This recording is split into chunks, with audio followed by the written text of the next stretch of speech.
Les textes liturgiques du samedi 12 avril 2025. Première lecture. J'en ferai une seule nation, Ézéchiel 37, 21 à 28. Lecture du livre du prophète Ézéchiel. Ainsi parle le Seigneur Dieu.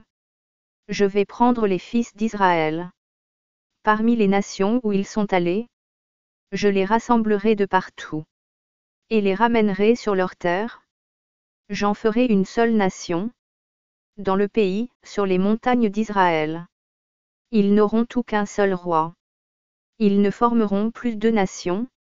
Ils ne seront plus divisés en deux royaumes. Ils ne se rendront plus impurs. Avec leurs idoles immondes et leurs horreurs. Avec toutes leurs révoltes. Je les sauverai en les retirant de tous les lieux où ils habitent. Et où ils ont péché. Je les purifierai.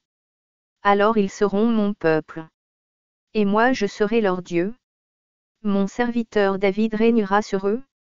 Ils n'auront tout qu'un seul berger. Ils marcheront selon mes ordonnances.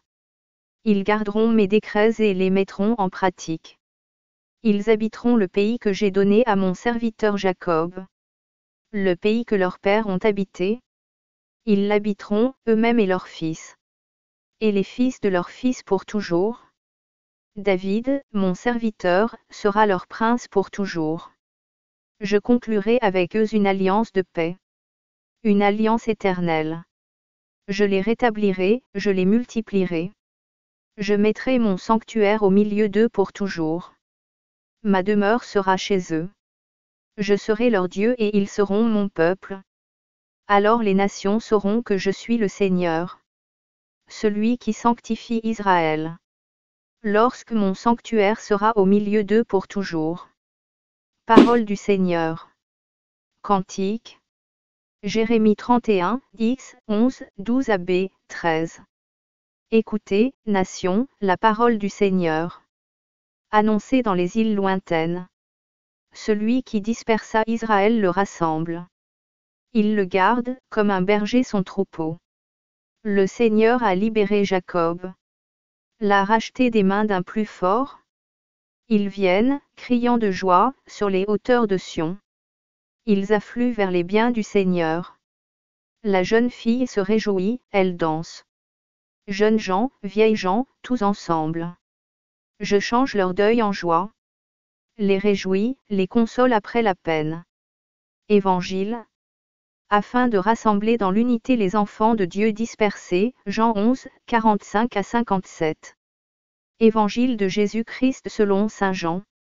En ce temps-là, quand Lazare fut sorti du tombeau, beaucoup de Juifs, qui étaient venus auprès de Marie, et avaient donc vu ce que Jésus avait fait, crurent en lui. Mais quelques-uns allèrent trouver les pharisiens, pour leur raconter ce qu'il avait fait. Les grands prêtres et les pharisiens réunirent donc le conseil suprême. Ils disaient: qu'allons-nous faire? Cet homme accomplit un grand nombre de signes. Si nous le laissons faire, tout le monde va croire en lui. Et les Romains viendront détruire notre lieu saint. Et notre nation.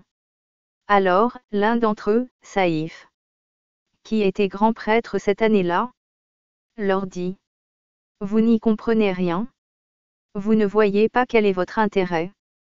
Il vaut mieux qu'un seul homme meure pour le peuple, et que l'ensemble de la nation ne périsse pas.